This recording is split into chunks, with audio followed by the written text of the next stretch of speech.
Public key cryptography has allowed us to solve one problem that Alice and Bob might face when they're trying to exchange information securely online. So that's this idea that I don't want my messages to be altered. I don't want my messages to be decrypted. So I don't want my private information to be read on the way from Alice to Bob.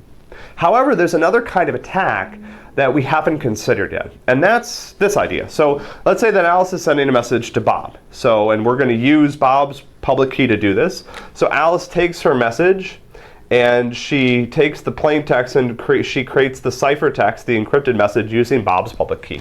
And then she starts to transmit that message out across the internet. But let's say that there's a malicious party in the middle. And that malicious party wants to fool Bob into thinking that he received some message from Alice that he didn't actually receive. And so what that malicious party is going to do is it's going to remove this message.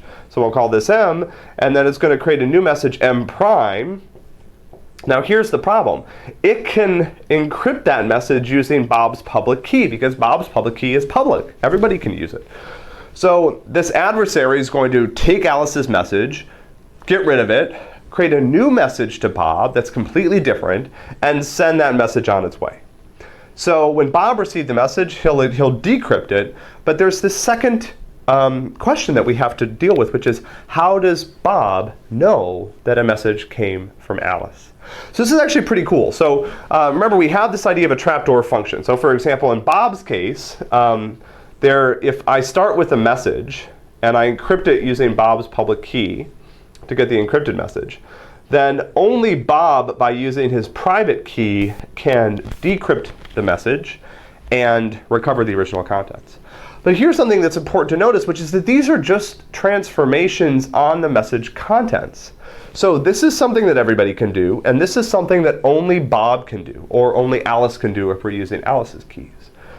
So how do I use this to sign a message or to create a digital certificate? Well, this is interesting. So in the encryption case, Alice would take the message and encrypt it with Bob's public key, and Bob decrypts it using his private key.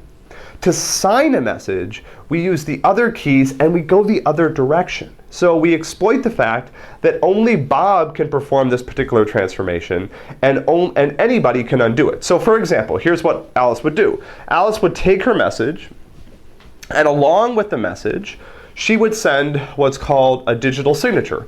She would take the message contents, in this case this is M, and rather than creating an encrypted message using Bob's public key, she creates a certificate using her own private key. So she uses her private key, and she creates a certificate C.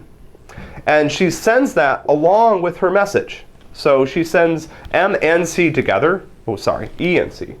So she sends the encrypted message, and she sends this digital certificate that she's created using her own private key. Now, she's the only person that can create this certificate, because she's the only person that can use her private key. So when Bob receives this message, now Bob is going to get both E, the encrypted message, and this certificate. And so what Bob does to verify that the message is correct, first he decrypts the message and he gets M, and then he takes the certificate and he inverts this transformation using Alice's public key. Now Alice's public key is out there, anybody can use it. He's saying, okay, Alice said that she sent me this message, how can I be sure? I can take Alice's public key and I can reverse the process on C, and what I should get is M. And if these two things aren't equal, then there's a problem. If these two things aren't equal, it means that somebody modified the message while it was being transmitted.